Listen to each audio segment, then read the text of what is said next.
Next, o banco digital que faz acontecer. Olá, boa noite. Boa noite. O carnavalesco da Gaviões da Fiel, torcida organizada do Corinthians, que também é uma escola de samba em São Paulo, foi espancado dentro do barracão da agremiação. Ele está internado numa unidade de terapia intensiva. O principal suspeito de ter cometido a agressão é um diretor da Gaviões. Zilkson Reis é o carnavalesco responsável pelo desfile da Gaviões da Fiel, uma das escolas de samba do Grupo Especial de São Paulo. As escolas de samba vão se apresentar em 22 e 23 de abril. Natural de Parintins, no Amazonas, ele estava hospedado na capital paulista enquanto trabalhava.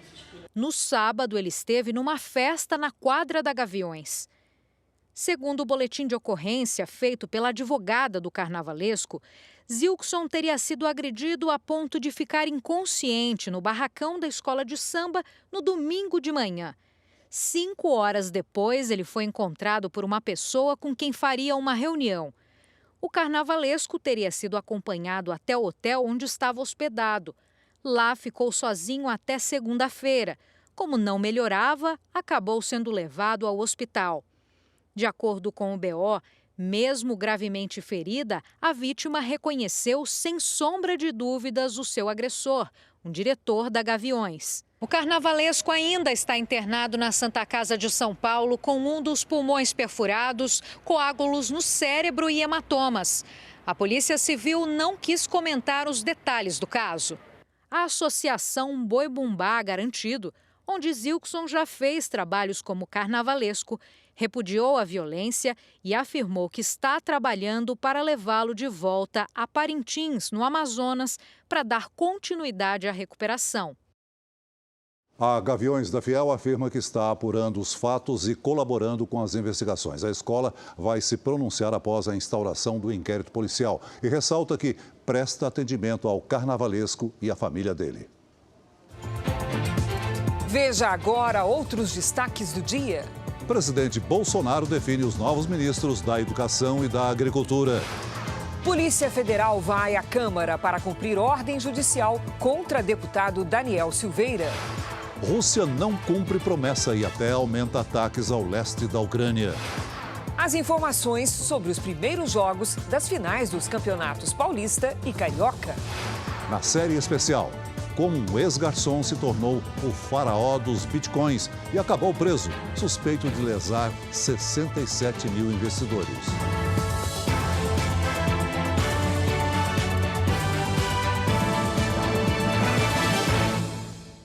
Oferecimento Beats, a conta digital em que você sempre ganha.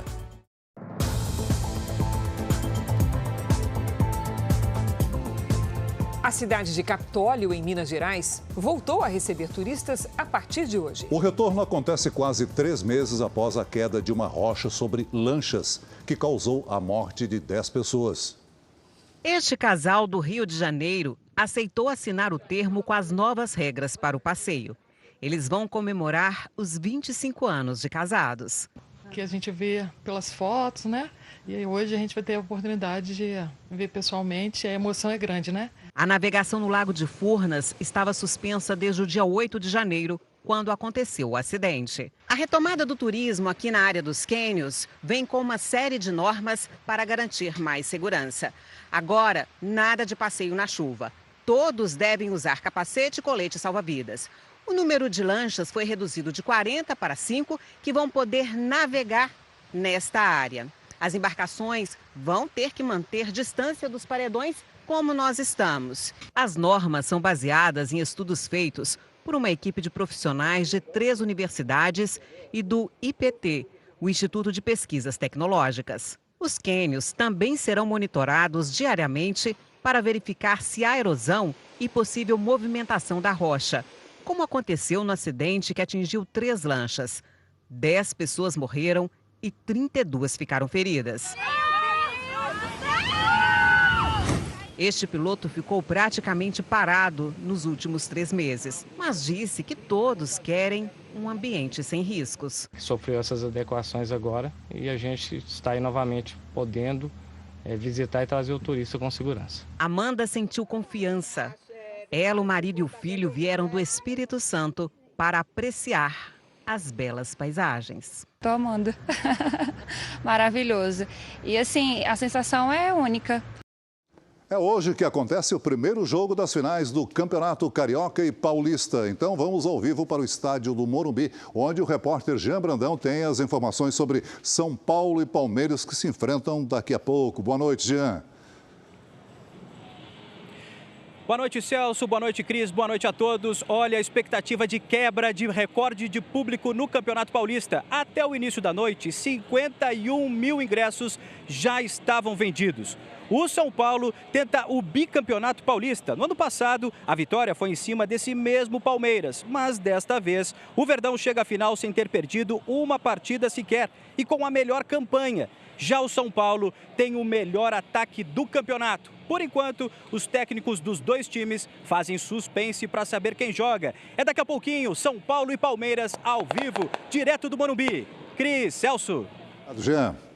E no Rio de Janeiro, Flamengo e Fluminense se enfrentam daqui a pouco na primeira partida da final do Cariocão 2022. Vamos até o Maracanã, onde está o repórter Marcos Carvalho. Boa noite, Marcos. Boa noite, Celso, Cris. Essa é a terceira final seguida do Campeonato Estadual, decidida entre Flamengo e Fluminense. Nas outras duas, deu rubro-negro, mas o tricolor pretende quebrar essa sequência. O Fluminense não conquista o Campeonato Carioca desde 2012, mas teve a melhor campanha na fase de classificação. Já o Flamengo vem de uma sequência de 10 jogos de invencibilidade. Então, a partir de 9h30, na Record TV, começa a decisão dos campeonatos Carioca e Paulista. Cris, Celso. Obrigado, Marcos. A guerra no leste europeu. Novos bombardeios foram registrados na Ucrânia e atingiram regiões que a Rússia tinha se comprometido a não atacar. Como mostram os enviados especiais André Azeredo e André Zorato. Em um mercado de Chernihiv, no norte do país, não sobrou nada. Os russos atacaram a região a noite toda. Bibliotecas e shopping centers também foram destruídos, disse o governador. O Ministério da Defesa da Rússia afirmou que tem reagrupado os soldados no norte da Ucrânia para depois focar em Donbass, no leste do país, perto da fronteira com a Rússia. A região compreende Lugansk e Donetsk, que são consideradas repúblicas independentes pela Rússia. Em meio às ruínas, a esperança. Tudo será reconstruído, será renovado, diz o morador Pavlo, que voltou para casa, que está completamente destruída, na tentativa de recuperar algum pertence ou mesmo comida. Em cidades onde existe possibilidade de acesso seguro, voluntários distribuem ajuda aos ucranianos. Hoje, aqui na Ucrânia, foram abertos 3 corredores humanitários para a entrega de água, comida e outros itens de necessidade básica. E também para a retirada de civis das regiões mais atingidas pelos ataques russos. Segundo a ONU, passa de 4 milhões o número de ucranianos que fugiram para outros países desde o início da guerra, há 35 dias. O que a população mais quer agora é o fim dos ataques. Mas muitos ucranianos estão receosos quanto aos avanços do acordo de paz. Eu não acredito em negociações com os russos. Eles nunca foram confiáveis, diz essa mulher. Falaram que não iriam invadir e invadiram a Ucrânia. Disseram que iriam parar os ataques, mas não pararam.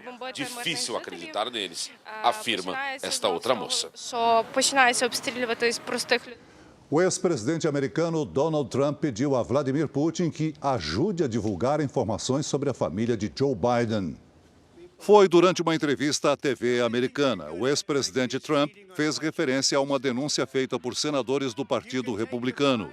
Segundo a denúncia, uma empresa de investimentos fundada por Hunter Biden, filho do atual presidente americano Joe Biden, teria recebido mais de 3,5 milhões de dólares, ou seja, quase 17 milhões de reais, da mulher do prefeito de Moscou.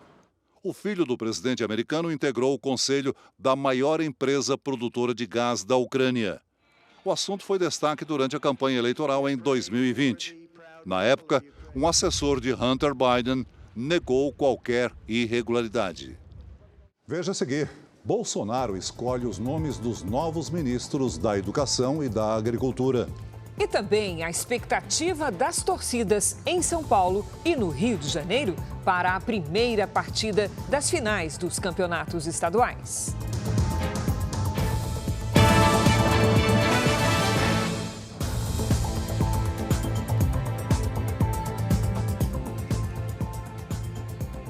O secretário executivo do Ministério da Educação, Vitor Godoy, vai assumir como titular da pasta no lugar de Milton Ribeiro. A reforma ministerial do presidente Bolsonaro deve estar completa até o fim da semana. A nomeação de Vitor Godoy como ministro feita pelo presidente Jair Bolsonaro confirma a informação dada antes pelo Jornal da Record. Godoy assume no lugar de Milton Ribeiro. Até sexta-feira, outros ministérios mudam de comando. O presidente vai fazer a reforma ministerial, já que muitos auxiliares, cerca de 10, vão disputar as eleições em outubro. O objetivo do governo é ter uma base de sustentação mais ampla, principalmente no Senado Federal, caso Jair Bolsonaro seja reeleito. O presidente manteve o critério técnico para as escolhas, uma forma de dar continuidade ao trabalho que já era feito. Foram os próprios auxiliares que deixam os cargos que indicaram os que assumirão as vagas. Fontes que acompanharam as negociações da reforma me disseram que o presidente Jair Bolsonaro aceitou praticamente todas as sugestões de ministros. A exceção foi para a Secretaria de Governo, comandada por Flávio Arruda.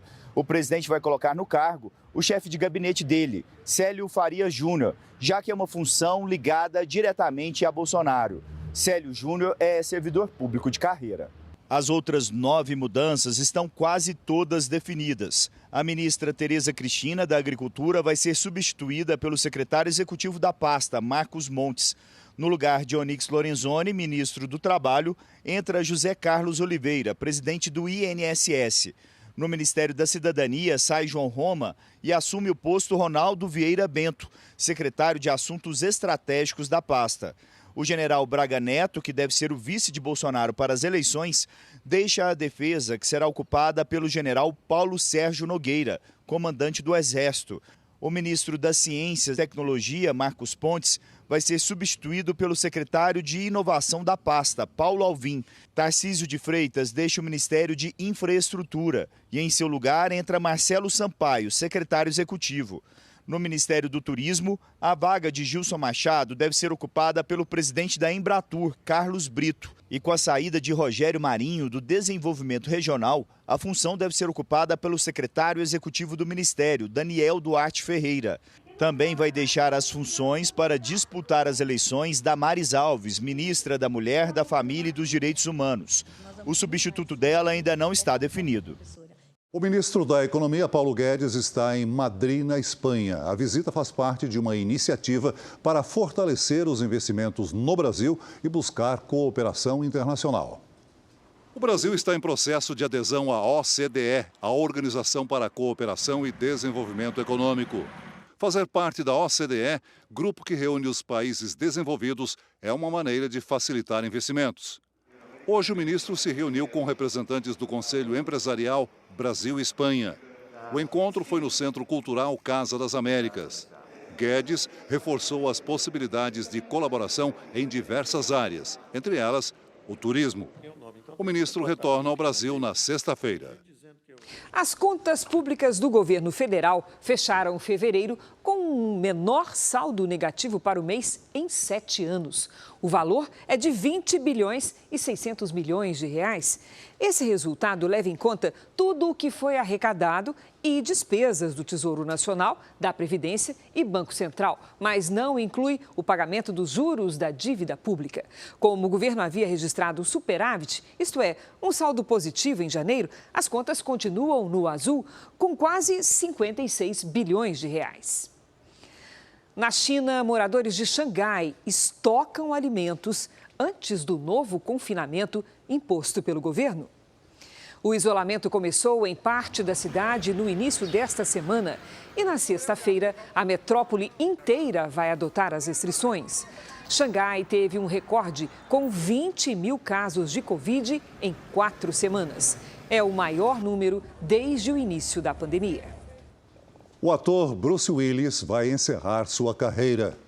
O anúncio foi feito pela família. A decisão foi tomada depois que o ator foi diagnosticado com afasia, um distúrbio de linguagem que afeta a capacidade de comunicação e costuma ser causado por lesões cerebrais. Bruce Willis foi protagonista de diversos filmes de sucesso, como Duro de Matar e O Sexto Sentido.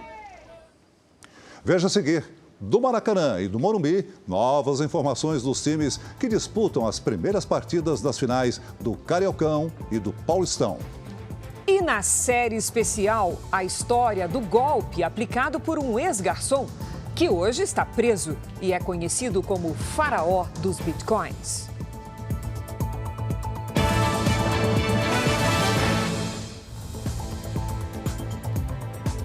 Voltar a falar das finais dos campeonatos estaduais. O repórter Márcio Canuto está ao vivo no estádio do Morumbi, ao lado dos torcedores do São Paulo, que é o time que hoje recebe o Palmeiras, não é? Vamos falar com o Canuto. Boa noite, Canuto. Tô vendo que tá uma festa aí do seu lado, hein? Vamos, São Paulo! Vamos, São Paulo! Vamos ser campeão! Cris e Celso! É noite de vibração, de entusiasmo! Meu Deus, só gente! Vai voltar, cala a boca um pouquinho! Eu quero mostrar o campo, calma aqui um pouquinho, para mostrar que tá faltando menos de 1 hora para começar o espetáculo! Mas só tá aqui na maior expectativa! Se vai ser quanto, gente? O jogo! Vamos então, nesse clima de festa! Se você não veio até aqui, ao estádio do Morumbi, eu não consegui ingresso! Total. Foram vendidos mais de 50 mil. Quem não chegou até aqui, tá em casa, tá no lar, em qualquer lugar, vai ver o espetáculo da Record TV. É a Futebol da Record. Sua paixão em campo. Esse é o Canuto balançando o JR. Já no Rio de Janeiro, a torcida está ansiosa dentro e fora do estádio. A Adriana Rezende é que está ao vivo por lá, na praia de Copacabana, onde a Record TV montou um quiosque para os torcedores acompanharem a final do Campeonato Carioca. Vamos conversar com ela. Adriana, boa noite. Está mais calma aí onde você está, né? Como é que está o movimento? Olá, Cris. Boa noite por aqui. Muita gente também animada para o primeiro jogo da final do Cariocão. Muitos chegaram cedo para garantir um lugar e acompanhar a partida que começa daqui a pouco às 9h30 da noite. Por aqui, Cris, a festa será completa com direito a várias atrações durante o intervalo. E esse duelo promete muitas emoções. De um lado, o rubro-negro em busca do tetracampeonato inédito para o time. Do outro, o Fluminense, que teve a melhor campanha e inclusive venceu o Flamengo na primeira fase da competição. Cris, Celso. Obrigada, Adriana. Nos últimos 9 meses, quem não conseguiu pagar o aluguel por conta da pandemia não podia ser despejado. Mas a lei que garantia essa proteção ao inquilino perde a validade amanhã. Nos últimos 2 anos, o pedreiro Catriel viu o trabalho desaparecer e as contas se acumularem. Juntando com todas as dívidas, uns 3 contos, quase 4 mil. Já cortamos de tudo já, praticamente. Hoje mesmo a gente tá sem nada, literalmente, sem nada em casa. Pai de 3 filhos, teve de priorizar os gastos com alimentação. Água, luz e aluguel foram deixados para depois. Do que você tem medo hoje? Hoje? De sair daqui e não ter para onde ir. A situação de quem paga o aluguel ficou mais difícil durante a pandemia. Os processos na justiça para a retomada das casas por falta de pagamento cresceram 600% nos últimos 2 anos. As ordens de despejo estão suspensas por decisão do Supremo Tribunal Federal. A partir de amanhã, a decisão do Supremo de suspender as execuções de despejo e reintegração de posse deixa de valer.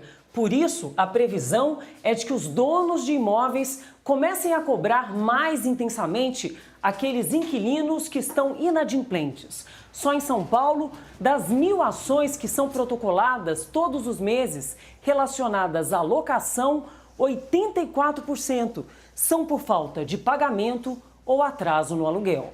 Para a presidente da Comissão de Direito Imobiliário da OAB de São Paulo, mesmo após o fim da medida, a orientação para locadores e locatários é tentar negociar a dívida antes de buscar a justiça. As duas partes terão que ceder aí de alguma forma, né? Então o locador procurando manter esse inquilino no imóvel, identificar uma possibilidade de parcelamento ou de diminuição desse valor. E o locatário também procurando efetuar, minimamente ali as suas obrigações contratuais. A Agência Nacional de Vigilância Sanitária alerta para a venda de autotestes da Covid falsificados. Segundo a Anvisa, o produto não traz nenhuma garantia de eficácia. Só em São Paulo, a Polícia Civil prendeu um homem com 2.000 testes irregulares. Comprado a R$ 3,00, o autoteste de origem chinesa estava sendo vendido a R$ 26. Uma análise vai descobrir agora se o produto é falso ou se foi adulterado. Ou os testes são efetivamente falsificados, quer dizer, eles são falsificados mesmo, eles não se prestam ao fim a que se destinam, ou então, de forma clandestina, ele adquiria esse lote de teste porque ele não tem registro na Anvisa. A polícia apreendeu 2.000 kits com o vendedor, que está preso. Ele fazia negócios online. A investigação quer saber se ele é parte de um esquema bem maior de venda irregular de autotestes. A Agência Nacional de Vigilância Sanitária informou que está monitorando as redes sociais em tempo real. Segundo a Anvisa, é onde o consumidor corre o maior risco de comprar um autoteste falsificado. A Anvisa já liberou o uso de 17 autotestes para detectar a Covid. Uma versão falsificada de um deles foi encontrada no mercado. A denúncia partiu do próprio fabricante, que viu uma imitação do produto sendo vendida através de aplicativos de mensagem. O produto ele apresentava algumas características divergentes do original. Ele tinha aquele cotonete grande que a gente chama de suave, ele era maior do que o produto registrado. E também o frasco onde vinha o produto, ele tinha características divergentes. E a gente reuniu várias dicas para o consumidor evitar a compra de um autoteste falsificado. Se você quer saber mais, acesse o QR Code que aparece agora aí na tela. A agência sugere ao consumidor que só compre o autoteste em farmácias ou lojas licenciadas. O autoteste vendido pela internet, ele só é permitido nos sites de farmácias e drogarias. Então, se identificado uma venda em plataformas digitais, em mídias sociais, essa venda ela não é permitida.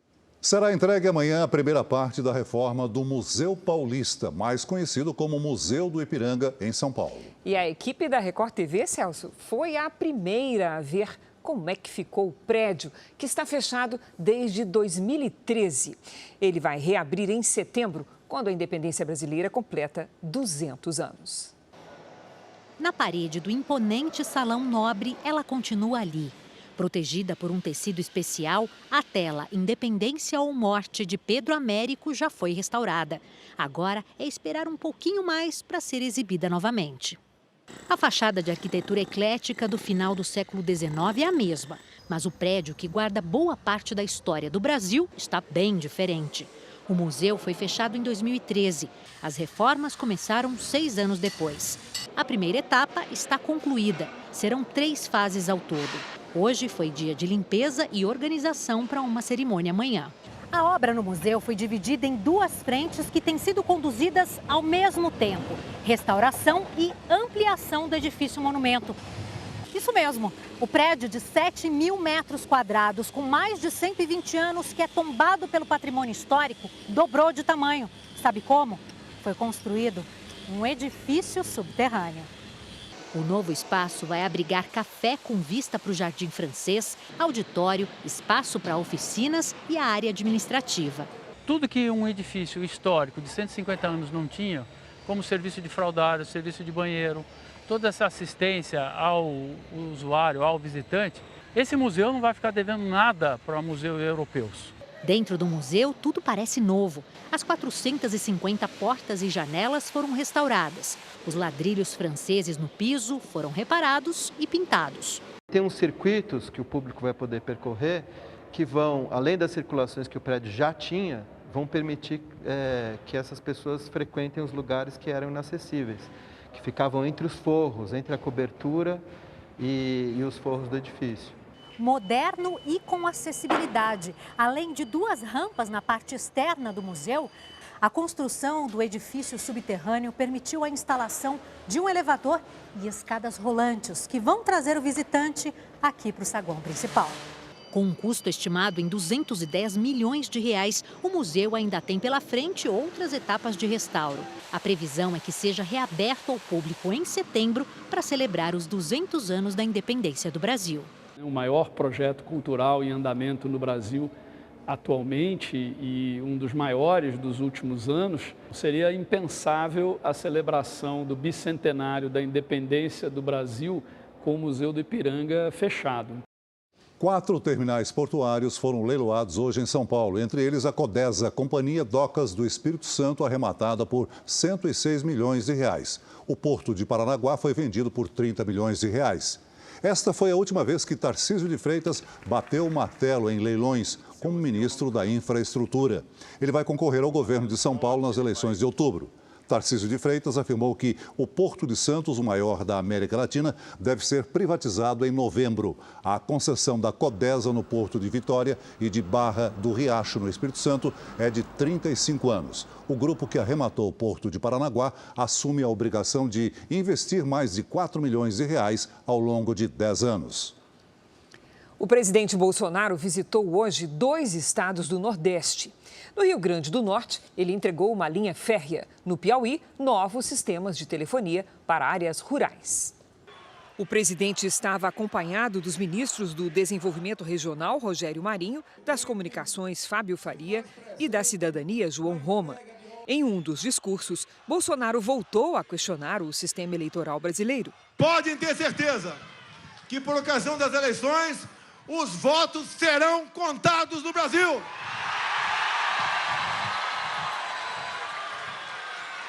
Não serão 2 ou 3 que decidirão como serão contados esses votos.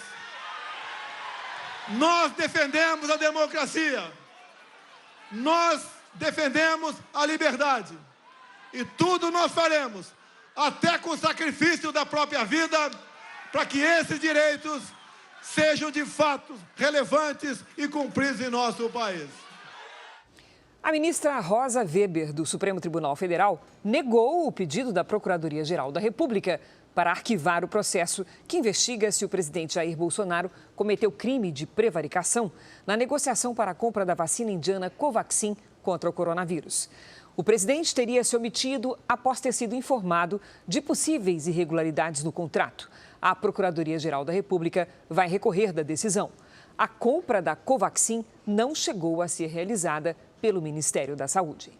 A Polícia Federal concluiu que o presidente Bolsonaro não cometeu crime na suposta tentativa de interferir na corporação. Segundo o ex-ministro da Justiça e pré-candidato à presidência, Sérgio Moro, Bolsonaro teria demitido o então diretor-geral da Polícia Federal, Maurício Valeixo, por ter interesse em obter dados de investigações. O relatório final foi enviado ao Supremo Tribunal Federal e também para a Procuradoria-Geral da República, que deve tomar uma posição.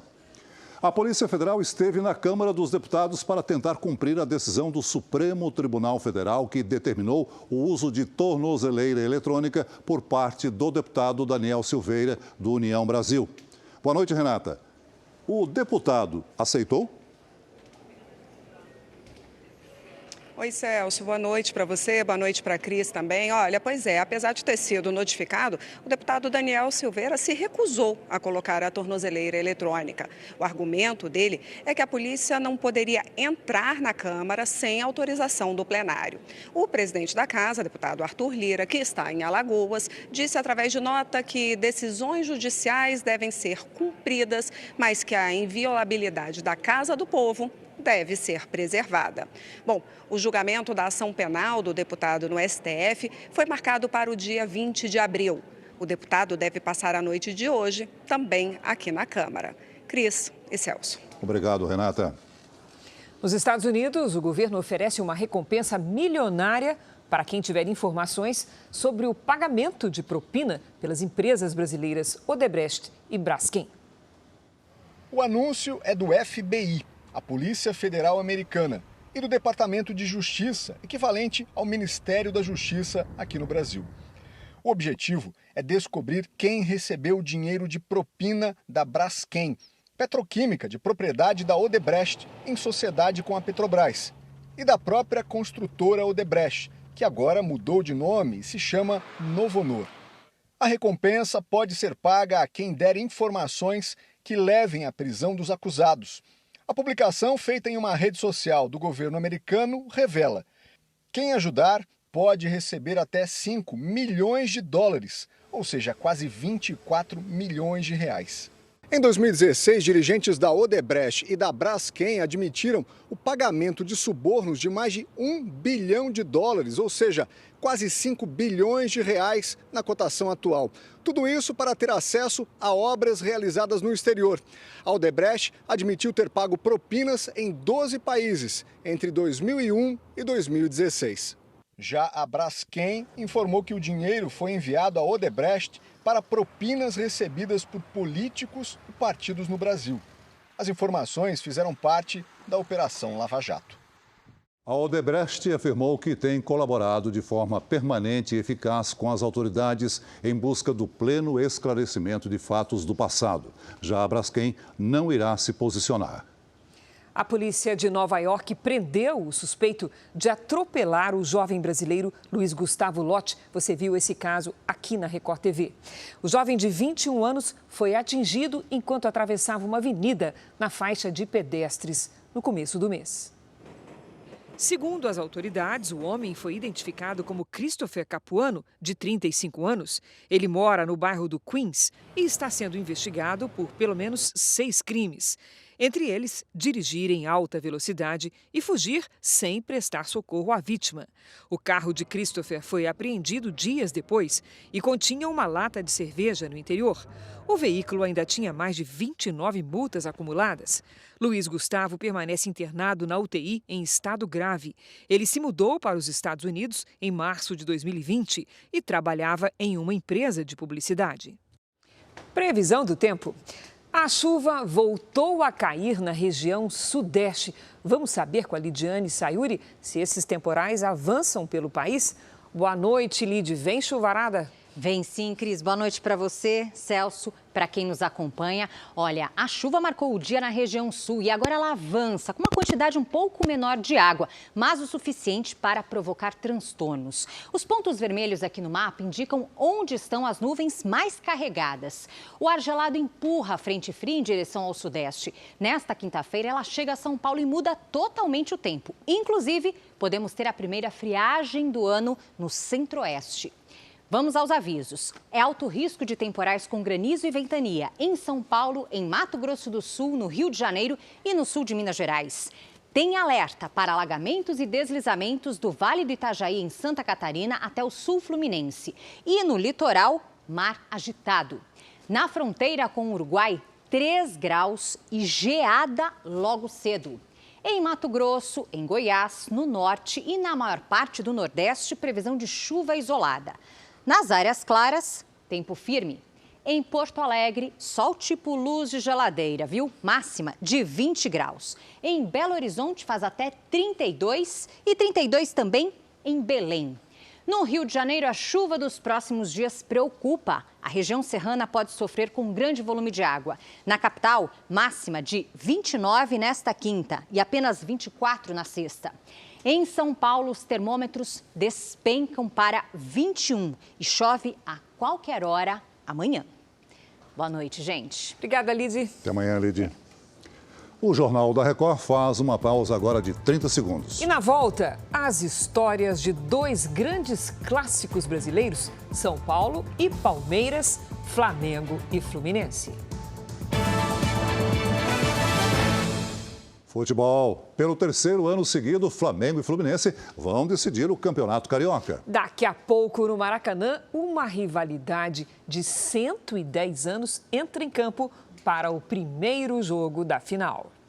São 436 partidas do clássico mais charmoso do Brasil e que se repete há mais de um século. E hoje, o Fla-Flu começa a decidir o título estadual. O atual campeão é o Flamengo, que busca um inédito tetra na competição. Já o Fluminense não perdeu para o adversário este ano e quer quebrar um jejum. Desde 2012, não festeja o título carioca. Esta noite, no Maracanã, vão estar justamente os maiores vencedores do Rio de Janeiro. A equipe rubro-negra tem 37 campeonatos contra 31 do tricolor. Essa será a 12ª final com o Fla-Flu em campo, a terceira consecutiva. Nesse embate, o Flamengo também está na frente. Venceu 6 vezes e o Fluminense 5. Mas o que esperar de logo mais? Um jogo eletrizante, um jogo de muita emoção, um jogo de muita técnica, de muita vontade, muita pegada. Tem rivalidade dentro desse confronto. Agora imagine uma rivalidade desse tamanho todo dentro de casa, em família. O Richard e o William são irmãos gêmeos. Têm a mesma profissão, casaram com irmãs, são apaixonados por futebol. Agora, quando o assunto é o time do coração...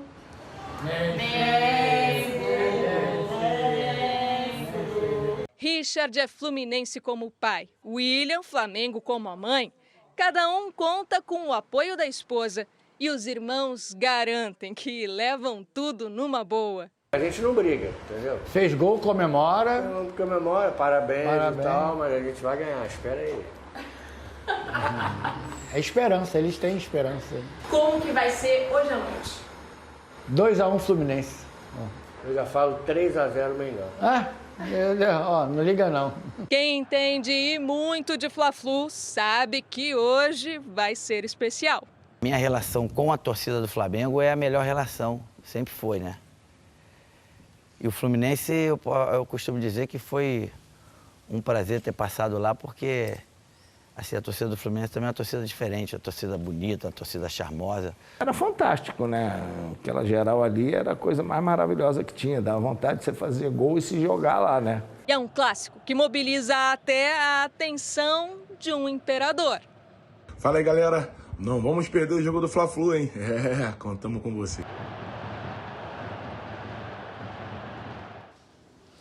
No Campeonato Paulista, Palmeiras e São Paulo repetem a final do ano passado. Nas duas primeiras, o tricolor venceu, mas o Palmeiras está invicto. É uma rivalidade histórica. De um lado, São Paulo, que tem o melhor ataque do campeonato. Do outro, o Palmeiras, que segue invicto no estadual desse ano. Se fosse pela regularidade da competição, o vencedor devia ser o Palmeiras. Mas a verdade é que isto é uma final, não contam os pontos, né? Os pontos não contam para nada. O porquê nós merecemos ser campeões, nós teremos que demonstrar daqui para frente, não do que a gente fez até agora.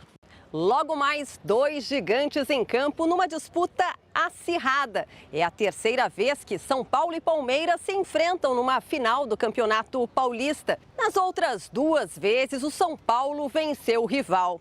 Já o Palmeiras espera consolidar a invencibilidade. Até hoje, o Verdão foi campeão paulista sem perder por 3 vezes e quer aumentar essa marca. O ex-jogador Miller se consagrou no São Paulo e já brilhou no Palmeiras. Em 1992, ele abriu o placar para o tricolor na final que o time levou em cima do rival. Hoje, o comentarista da Record TV tem um palpite diferente sobre o favorito nesse clássico. Olha, se você olhar pela campanha dos 2 times, né, São Paulo e Palmeiras, o Palmeiras é o favorito. O São Paulo tem 22 títulos, o Palmeiras 23. O Verdão está na 3ª final seguida. Para manter a invencibilidade, um jogo intenso do começo ao fim. Vai ser um clássico bonito de se ver. Mas isso não desanima a torcida tricolor. Garantir hoje e jogar com tranquilo para manter para o segundo jogo, no empatezinho tá bom. Do luxo de restaurantes e hotéis em um paraíso turístico brasileiro, direto para a cadeia. Na reportagem de hoje da nossa série especial, você vai ver como um garçom mudou de vida com um golpe que alcançou cifras bilionárias. Conhecido como o faraó dos bitcoins, ele pode ter enganado quase 70 mil pessoas e movimentado 38 bilhões de reais.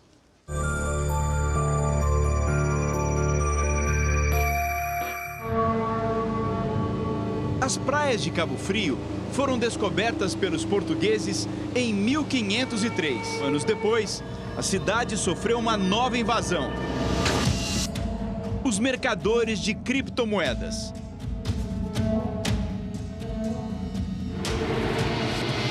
Aqui se instalaram pelo menos 10 empresas vendendo a fantasia do dinheiro fácil e farto. Tava bom demais, 10%. O senhor colocou quanto ali de dinheiro? 33 mil. 20 meu e 13 do meu filho. Seu Antônio é dono de um pequeno depósito em Cabo Frio e decidiu confiar em quem ele conhecia, o vizinho, Gladson Acácio dos Santos.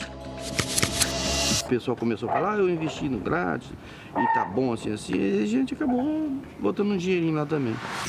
Gladson morou nesse sobrado por 8 anos. Antes de virar o faraó dos bitcoins, foi garçom em restaurantes de hotéis em Búzios, que fica a 25 quilômetros de Cabo Frio. Os primeiros passos como consultor financeiro ainda foram nessa casa. Um relatório da Polícia Federal aponta que em 2015, a empresa de Gladson movimentou pouco mais de 70 mil reais, recursos compatíveis com o local onde morava. Mas os negócios prosperaram de maneira rápida. A oportunidade de ganhar dinheiro passou a correr de boca em boca pela cidade.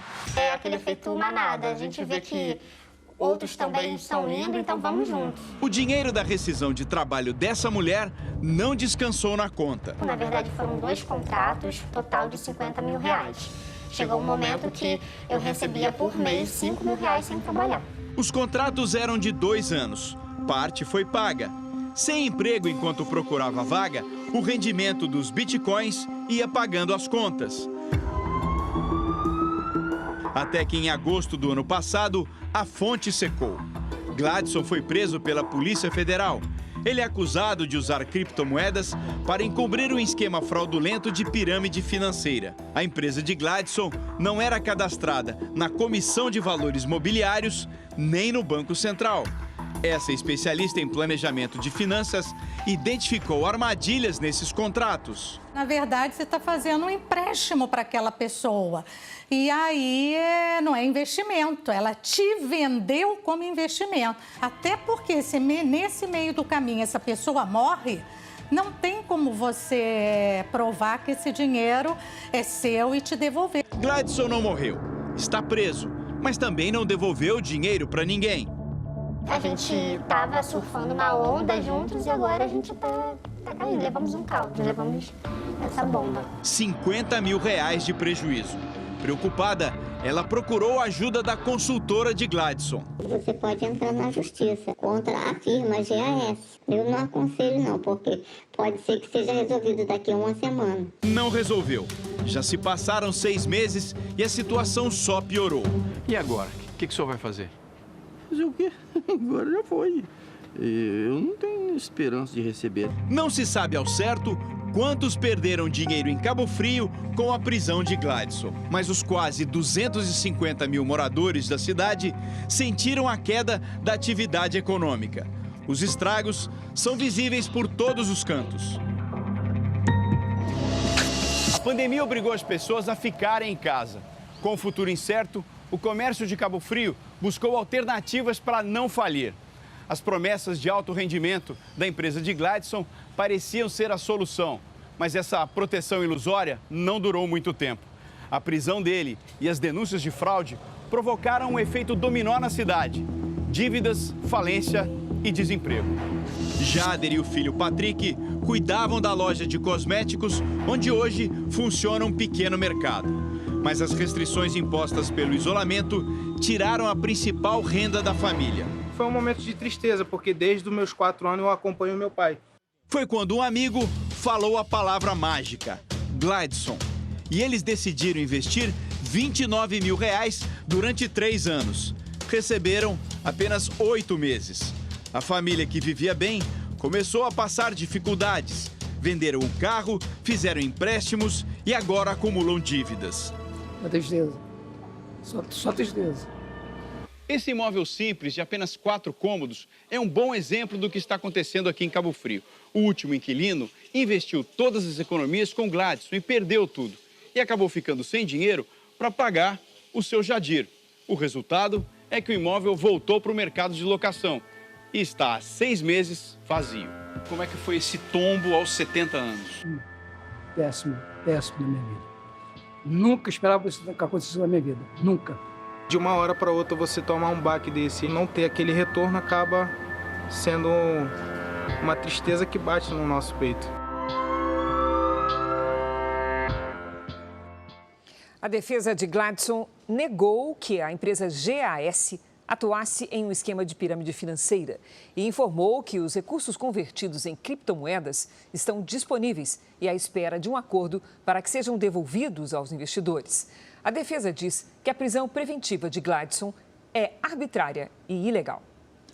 O Jornal da Record termina aqui e à 00:30 tem mais Jornal da Record. Fique agora com Reis e em seguida tem futebol na Record, com o primeiro jogo da decisão do Paulistão e do Cariocão. A gente se vê amanhã. Até lá. Boa noite e até amanhã.